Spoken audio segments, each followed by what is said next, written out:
Please welcome one of the bravest freedom fighters in the world right now, Mr. Geert Wilders.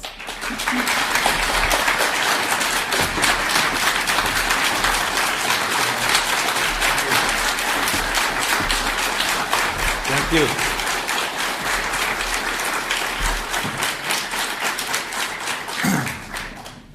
Thank you so much, Ingrid, for inviting me to address you people and the Swedish Free Press Society. I'm very happy to be in your midst today, and not 10, not 100, and not thousands demonstrators would keep me away from Sweden. I love Sweden and its people. One of my great heroes, Raoul Wallenberg, was a compatriot of yours. Wallenberg embodies all that is good and generous in the Swedish people. He defended the freedom and dignity of others. He protected those who had been marked for death by an evil ideology, and he gave his own life for it. And recently, the Swedish Young Minister of Integration, Mr. Erik Ullenhag, was in The Hague, in the Netherlands, on the occasion of the 100th anniversary of Wallenberg's birthday. And your minister unfortunately abused the occasion to attack my party, the Dutch Party for Freedom. Mr. Ullenhag said in Holland that in Sweden a party like mine would never be given the opportunity to influence politics. And I wonder first what these remarks had to do with Wallenberg. But I know that your minister, Mr. Ullenhag, is wrong. Like the Netherlands, Sweden and all other Western European countries need a party defending freedom. Because Sweden has the same problems as the Netherlands, as Denmark, as the rest of the Western world. We are all in the same boat. Our freedoms are in danger. Our political and especially our often leftish and liberal media establishment turn a blind eye to the largest threat to liberty in our present age. And this threat, whether we like it or not, is called Islam.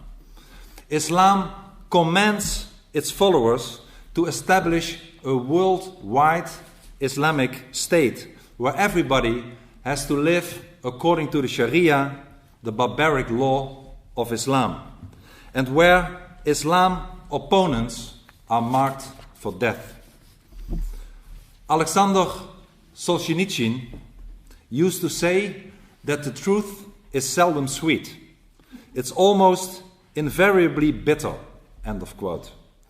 But the truth, ladies and gentlemen, the truth should be heard.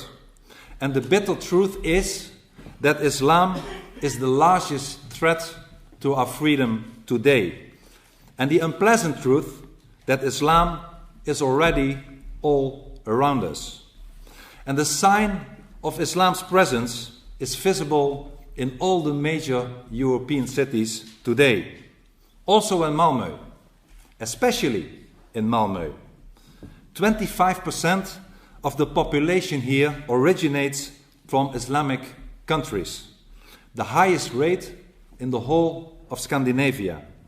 And that's why it's very good to be here, in this great city, which deserves better than it currently gets.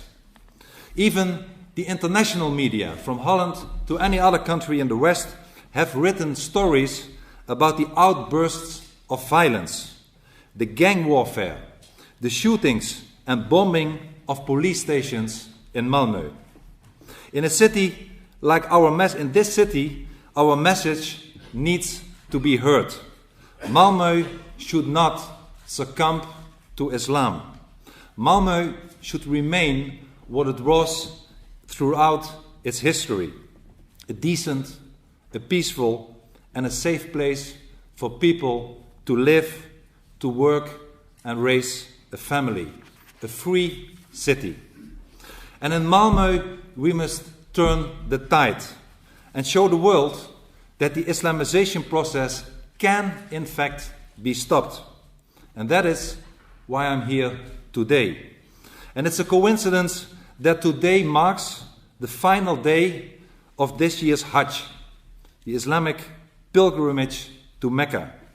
This should be a symbolic moment to tell you that it's time to turn the tide, and to tell you that it can be done.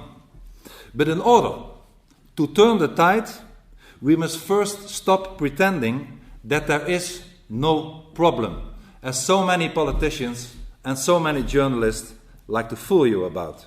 We must first face the truth. We must speak the truth, so that others will know it too. And before I continue, let me make one thing absolutely clear. Whenever I criticize Islam, I am all over the world by people with often bad intentions falsely accused of hating people. And in order to avoid all these misunderstandings, let me state clearly, I criticize an ideology, not people. I do not hate anybody. I do not want to harm any human being. I totally reject any form of violence. In fact, the most important thing, the most important reason why I reject Islam is its violent nature and the fact that it's harmful to people, including its own adherents, whom we should pity rather than hate, and whom we should help to liberate themselves from the evil monster called Islam. And I have traveled the Islamic world. Before 8 years ago I got into trouble extensively. I have visited countries like Iran, Iraq, Egypt, Tunisia, Syria, Indonesia. And in my book, Marked for Death, you can read how I was overwhelmed by kindness, friendliness, and helpfulness of many of the people who are living there. They often are good people, but they are captives of Islam. So it's important to make a distinction between the people, the Muslims, and Islam. Most Muslims are moderate. Most Muslims are non-violent. But the ideology of Islam is dangerous. The moderates are the captives of the barbaric system of Islamofascism. There is, ladies and gentlemen, there is no moderate Islam. There are moderate Muslims, but there is no moderate Islam. Islam, as a matter of fact, is only a religion to a very limited extent. It's predominantly a dangerous ideology. Islam is more political than religious. Why? Because it aims for a political and Islamic state. Islam is totalitarian. It's not voluntary. It orders people who leave Islam to be killed. The best example why Islam is totalitarian is that you are not allowed to leave it if you are a Muslim. And contrary to other real religions, it also lays obligations to non-members in its society. And Islam is also dangerous because it calls on its followers to imitate Muhammad, the so-called prophet, as closely as possible. And the life and deeds of Muhammad are therefore very important to recognize. And we know a lot about the life of Muhammad from all kinds of contemporary sources. And Islam's own sources, if you study them, tell us how evil Muhammad, the example for so many Muslims, was. And we should not be afraid to talk about it. They show us that Muhammad, as a matter of fact, was a liar, was a rapist, was a mass murderer, was a pedophile. This is the example to so many Muslims today. Because Muhammad abused women, some followers of Islam believe that they are also entitled to treat women in the same way. Because Muhammad lied and cheated in order to advance Islam in his time, some followers feel entitled to do exactly the same today. Islam even has a word for it. That kind of lying is called taqiyya. Maybe you have heard of it. Because Muhammad killed his opponents, some of his followers believe and feel entitled to do exactly the same. Because Muhammad robbed non-Muslims, some of his followers feel they have the right to do the same. And this is called jihad. A few years ago, one of your Swedish newspapers interviewed the sociologist Petra Åkesson, I hope I pronounce it right, after she had conducted a study of Islamic youth here in Malmo. And Åkesson pointed out that these youngsters have been raised in a culture that extols Islamic supremacy. And as a consequence, a significant number of them regard their criminal activities against non-Muslims, against the infidels, as a right, as justified, as permitted. And I believe that we have to understand this concept. It is our duty to expose Muhammad, who wrote a book which he said had been dictated to him by an angel from a book written by Allah in heaven. The people from his hometown in Mecca, they knew Muhammad. They said he was crazy. An angry Muhammad, as you know, and it's important for me to tell you to understand, an angry Muhammad immigrated to Medina, which he conquered through taqiyya and jihad. And later he returned to Mecca and conquered it with his troops, eradicating its tradition of openness and religious tolerance. And everywhere, if you look in the history of mankind, everywhere where Islam has gained a foothold, it has brought tremendous human suffering. And of course, not all Islam followers behave like Muhammad would have done. I would never suggest that. But some of them do. Some of them do. And the more Islam gets into your country, the more violent and intolerant it becomes, and the less freedom you will get. Just take a short stroll and walk into your own city, into Malmo's Rosengard area. It is one of the areas in our Western nations where the authorities seem to have lost power, where Sharia is replacing our legal system, where it's often unsafe for non-Muslims to go. Or come with me to the Netherlands, to the Kanaleneiland district in Utrecht. I used to live there for almost 20 years, and I have seen the district degenerate.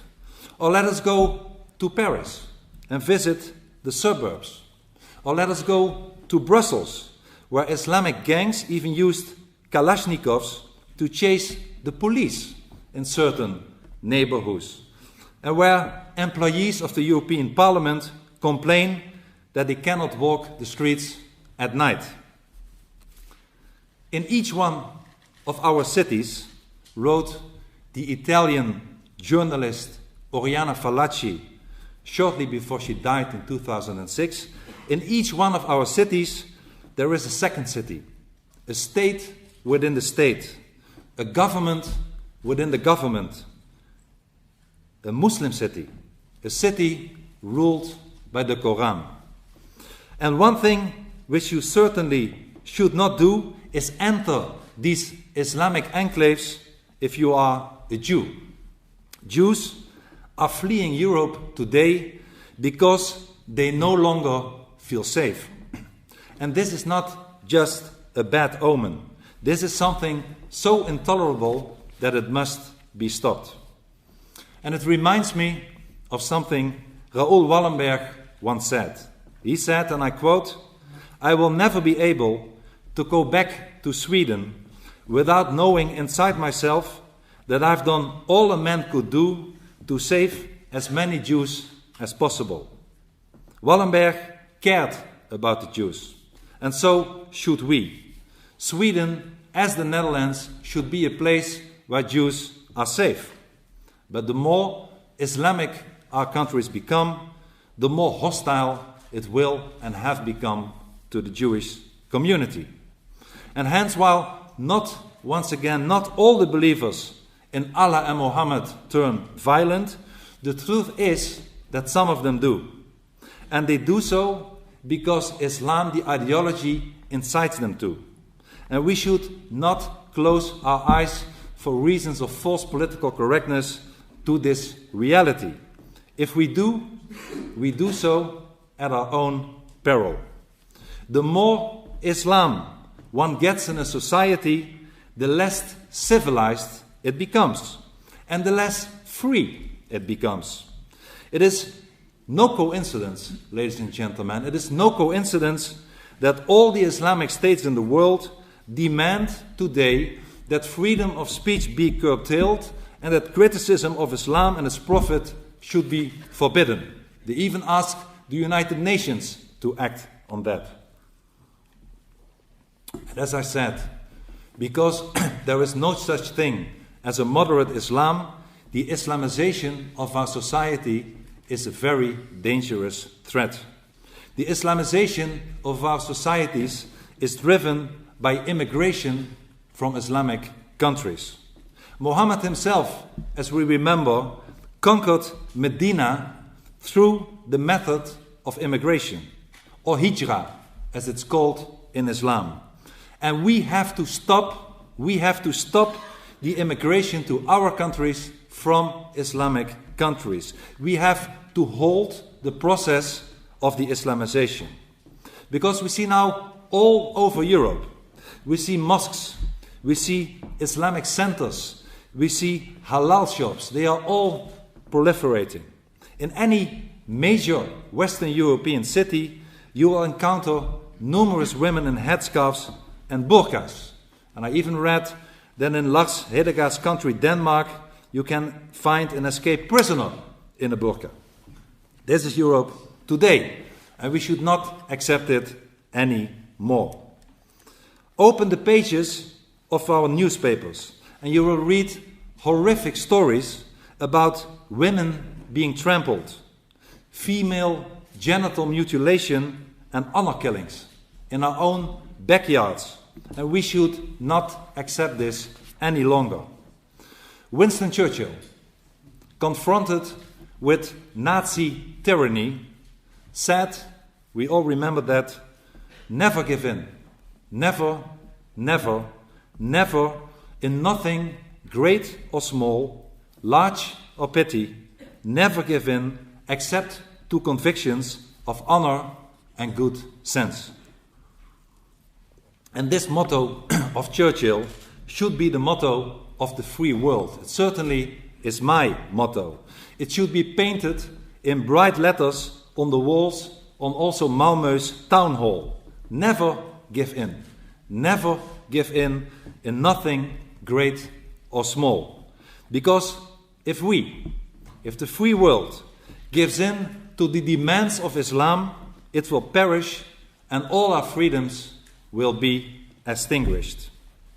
And I know that last month, a mosque in the Stockholm district of Botkyrka received permission to broadcast Islamic prayer from its 32-meter minaret. And we should once again not accept that. Ismail Okur, the chairman of this Botkyrka Islamic Association in Stockholm, said, we want to have Islamic and religious freedom. But ladies and gentlemen, Islam is not a genuine religion. Islam itself does not even allow religious freedom. It does not allow the choice for people to reject Islam. It orders that people who leave Islam, that apostates, that renegades, should, as a matter of fact, be killed. And the fact that the Islamic prayer call is not heard on the streets does not in any way limit the freedom for Muslims. They are free to believe whatever they want. In countries like ours, they are free to say whatever they want. But this does not include the right to blast through loudspeakers over our cities to hear for us all, even in the privacy of our own homes, the message that there is no God but Allah and Muhammad is the messenger of Allah. If they are allowed to shout this Islamic battle cry, because it is a battle cry, through loudspeakers, others should be allowed to shout through their own loudspeakers from their own highest towers to the whole world, including the privacy of their houses, that Allah, as a matter of fact, is a false God, that Muhammad was a fraud, and that Islam is a threat. But you know what would happen if someone would really start doing this? If someone would shout those truths from a rooftop in, let's say, nearby Rosengard. Muslims would take offense. If we would do the same as they do, they would take offense. You know all what happened to your own countryman that I respect a lot, the artist Las Vilk, who drew a cartoon of Muhammad. He was marked for death. Al-Qaeda offered $150,000 for his assassination. He was assaulted. His house was arsoned. And an Islamic suicide bomber who killed himself and injured 2 people, innocent people in Stockholm on December 11, 2010, said that all Swedes would be made to pay for this. He said, and I quote, for their foolish support of the pig Vilks. And Las Vilks, ladies and gentlemen, you know it better than I do, now lives under permanent police protection. Just as I have been living for 8 years under permanent police protection. Because the so-called followers, peaceful followers of Muhammad, want to assassinate me for criticizing Islam. And that is why all the security and all the demonstrations are here today. But let no one tell you, let no one fool you that Islam respects freedom. Freedom and Islam are incompatible, totally incompatible. And let no one tell you and fool you that Islam is a religion of peace. Islam, ladies and gentlemen, is an ideology of violence. And let no one tell you that you should tolerate the intolerant. We have done that enough. No more tolerance for the intolerant. Listen what Karl Popper, the great liberal philosopher, had to say. Karl Popper said, unlimited tolerance leads to the disappearance of tolerance. If we extend unlimited tolerance even to those who are intolerant to us, if we are not prepared to defend the tolerant society against the onslaught of the intolerant, then the tolerant will be destroyed, and tolerance with them. And it could not be more right. So today we have to make a stand. We have to draw a line. We have to say no more mosques. We have enough mosques in our society. No more Islamic schools. They are centers of subversion. No more immigration of Islamic countries. Stop it. Enough Islam. And all criminal immigrants with dual nationality have to be expelled. We have to draw a red line. If you assimilate to our society, if you behave according to our values, to our constitution, to our laws, then you are welcome to stay. And if you don't, there is the door, and we will send you packing. Ladies and gentlemen, today Islam has the audacity and the arrogance to tell us that we, its victims, are not tolerant enough against Islam. Islam is telling us that it will not accept criticism of Islam anymore. And recently, we all remember that, on 9/11, an American ambassador was tortured and murdered because one of his countrymen, a Coptic Egyptian-born American citizen, had made a movie about Muhammad.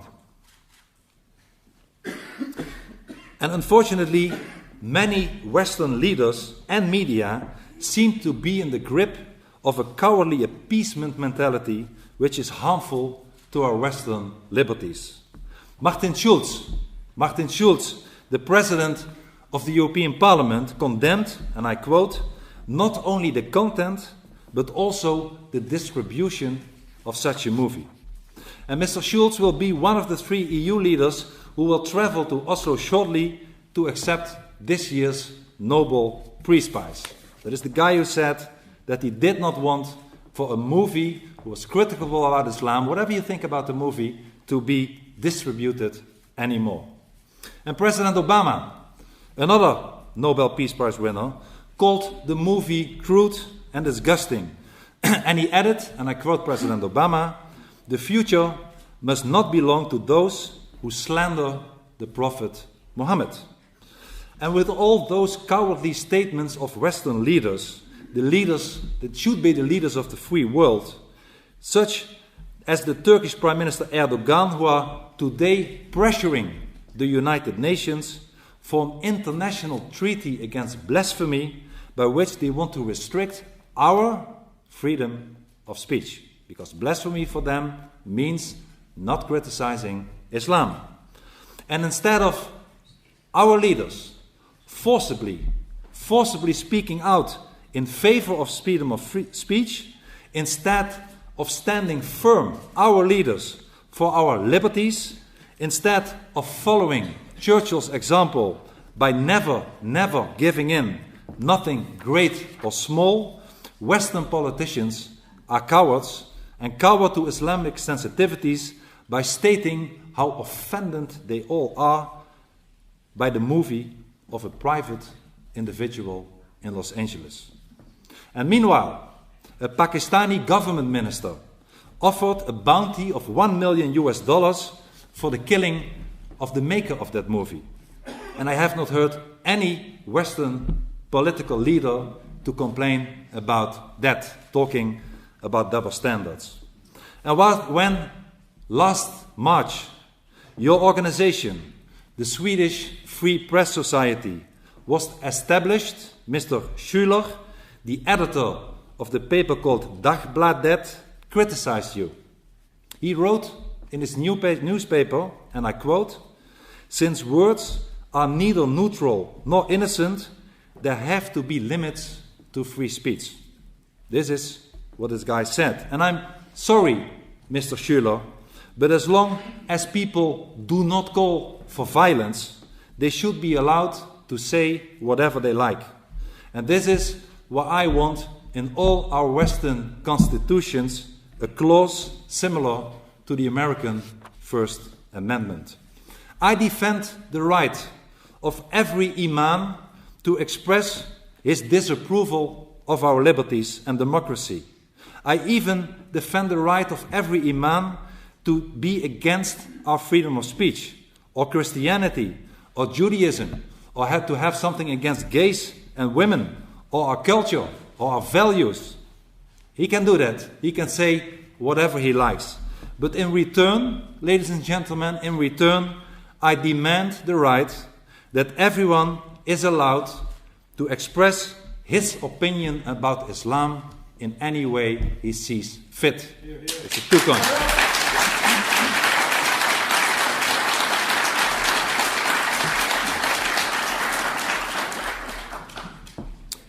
And since Islam does not grant us our freedom, it should not be given the freedom to rob us of our liberties. My friends, as I said, the truth is bitter and unpleasant. But we should not shirk from our responsibilities. We must say what we have to say, and we must do what we have to do. Because if we do what we have to do, there will be hope. And we can still turn the tide. I'm positive we can still turn the tide of the Islamization. And we can do so by appealing to the loyalty of our people, to their identity, and to their national freedom. We can stop Islam by rallying around our national flag and by defending our national identity. It's very important, our national identity, because our nation states are the embodiment of our liberties and our freedom. And let us defend our liberties and our freedom by defending our own nation states. And Europe's Islamization, it's not only a Swedish and a Dutch problem, it's a problem of Europe. And Europe's Islamization stems from the cultural relativism which during the past decades has undermined our national resolve. Cultural relativist dictates that all cultures are equal, equally morally and valuable. And if all cultures are equal, it follows that the state, that's a logical consequence, cannot promote any specific culture or value, even when it's the culture of its own people. And therefore I believe that cultural relativists deny that immigrants should assimilate, since that would champion European culture over the immigrants' culture.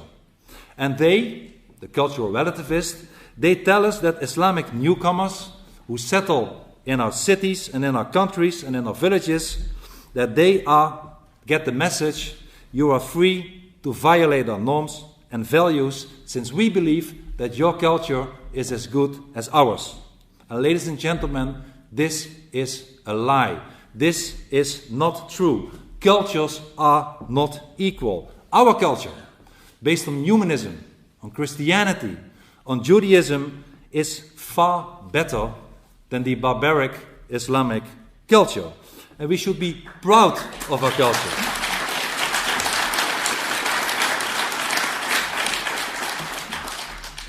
We should be proud of our culture. We should be proud of our identity. And we are certainly not belonging to an Islamic culture. The cultural relativists are, as a matter of fact, the facilitators of Islam. They parrot the Islamic taqiyya statement. They call us xenophobes and accuse us of hate speech. They drag us to court. People like myself, people like my friend Lars Hedegaard from Denmark, but many others as well, have been subjected to endless time, energy and money consuming trials for speaking the truth about Islam. Luckily, both Lars and I have both been acquitted, but others who criticized Islam were not so lucky. And the combination of taqiyya and cultural relativism is the most dangerous threat to the Western freedom. Ladies and gentlemen, this cultural relativists are also transferring our national sovereignty to Brussels. And I like to make this important point. They tell us that the nation states are dangerous relics from the past. They tell us that the European Union is needed in order to avoid a war. Even the Oslo Nobel Committee is saying this.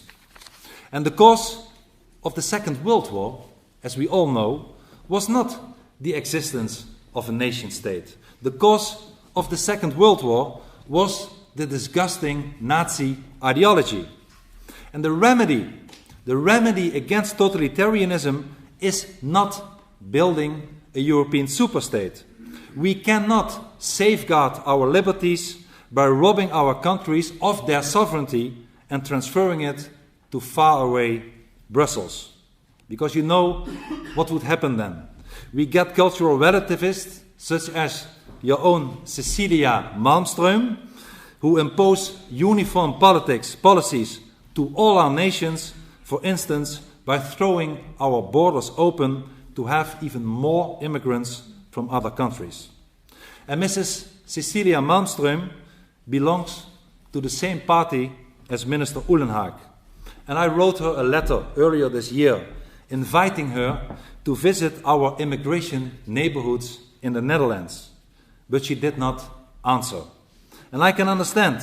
I can really understand why you sent her to Brussels, but now we are stuck with her, and I don't like that so much.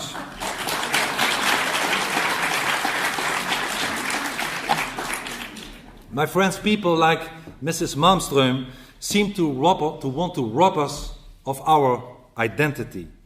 But without our own identity, there can be no liberty.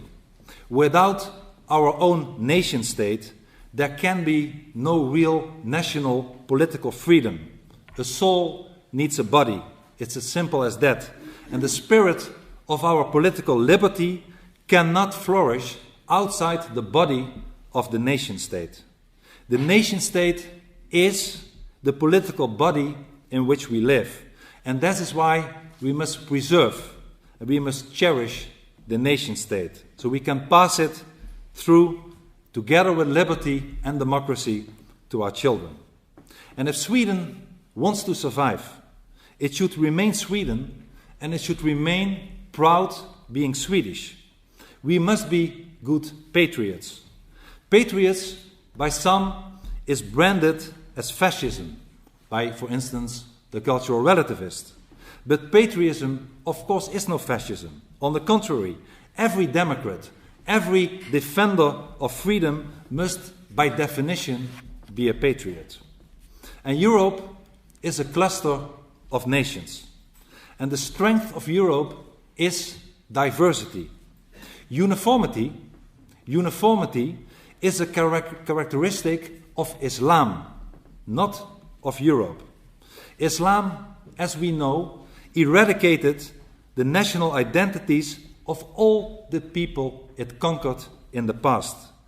If it's the Coptic identity of Egypt, the Indian identity of Pakistan, the Assyrian identity of Iraq, the Persian identity of Iran, they were all wiped away, cracked down upon, or discriminated against until this very day today. Islam, ladies and gentlemen, wants all nations to be replaced by what they call the Ummah, the common identity of the nation of Islam, to which we all have to be subservient, and to which we all our national identities have to vanish. And do not let the Swedish identity be swept away by the Ummah. As a national identity ties an individual to an inheritance, to a tradition, to a loyalty, to a culture. National identity is an inclusive identity. It considers everyone to be equal, whatever his religion or race, who is willing to assimilate into a nation by sharing its fate and the future of its people. And the Brussels bureaucrats and the leftist intellectuals consider patriotism a dangerous relic from the past. So they oppose Europe's national identities. But so does Islam, which does not want the faithful to assimilate and adopt another loyalty than the loyalty to Islam and to the Ummah. And there is the problem of so many immigrants in our societies. This message, ladies and gentlemen, is one of which the Eurocrats do not want to hear. But it's the truth. Without self-governance, without self-determination, there will be no preservation of our identity. And if we don't know that, we can never win the fight against the Islam.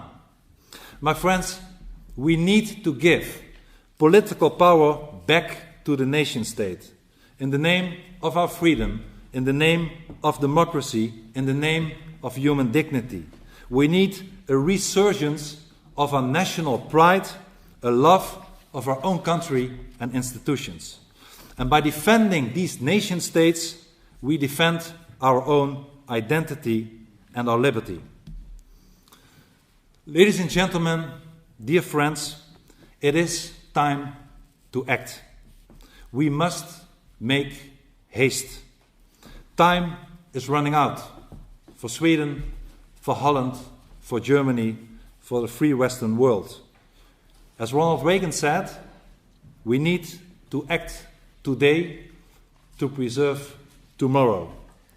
And I like to sum it up with a short summary of 5 things I believe we need to do in order to preserve our freedoms. First, as I said, we must defend freedom of speech. It is the most important of all our liberties. We have to have an American kind of First Amendment in our own Constitution. Second, we need to stop the biggest disease of Europe today, cultural relativism.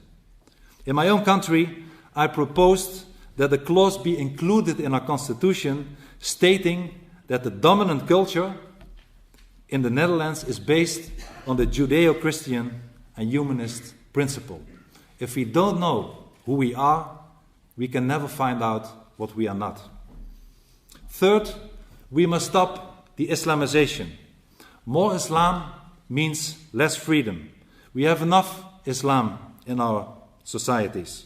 So we must stop the immigration from Islamic countries. We should stop one more mosque to be built in our societies. We should close down all Islamic schools. Fourth, we must restore the supremacy and the sovereignty of the nation state that I just spoke about. And finally, we should all help, it's our duty to help the state of Israel. Israel is the nation state of the Jewish people. Israel is in jihad's front line. Israel is a beacon of light in an area of total darkness.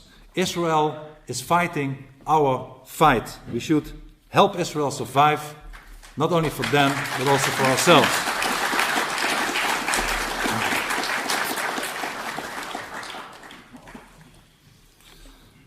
My friends, if we stop speaking the truth, however unpleasant it might be, all will be lost. In a speech at the United Nations Plaza Millennium Hotel in New York, last September 11th, George Igler, the director of the British free speech think tank called Discourse, remembered his audience of what happened inside Flight 11, the plane, as you know, that was hijacked by Mohammed Atta and his gang and flown into the North Tower of the WTC on the fateful morning of 9/11/2001. Just be quiet and you will be okay. Just be quiet and you will be okay. That is what the terrorist Atta told the passengers on board of the hijacked plane. My friends, we know from that terrible experience of that passengers of Flight 11 that we will not be okay if we remain quiet. On the contrary, we are doomed if we remain quiet. We must speak out. We must speak out with all our might against those who want to silence us. We have to tell the truth, loud and clear, about the true nature of Islam. This totalitarian ideology which wants to Islamize us and impose its will on the entire world. We have to expose the lie which is called cultural relativism. We must struggle every day again against the rising tide of Islamization, even when the cultural relativists in media and governments succumb to it. If we fail, we will lose everything. Our freedom, our identity, our democracy, our rule of law, all our liberties, beginning the most important of all, which is the freedom of speech. Ladies and gentlemen, the West is in danger, but we can still prevail, even when we are insulted, even when we are harassed and intimidated, even when they take us to court for speaking the truth, even when they mark us for death for stating the truth and an opinion about Islam. We must never be silenced. We must speak out. Never be silenced. Never. Thank you very much and good luck to you all. Thank you.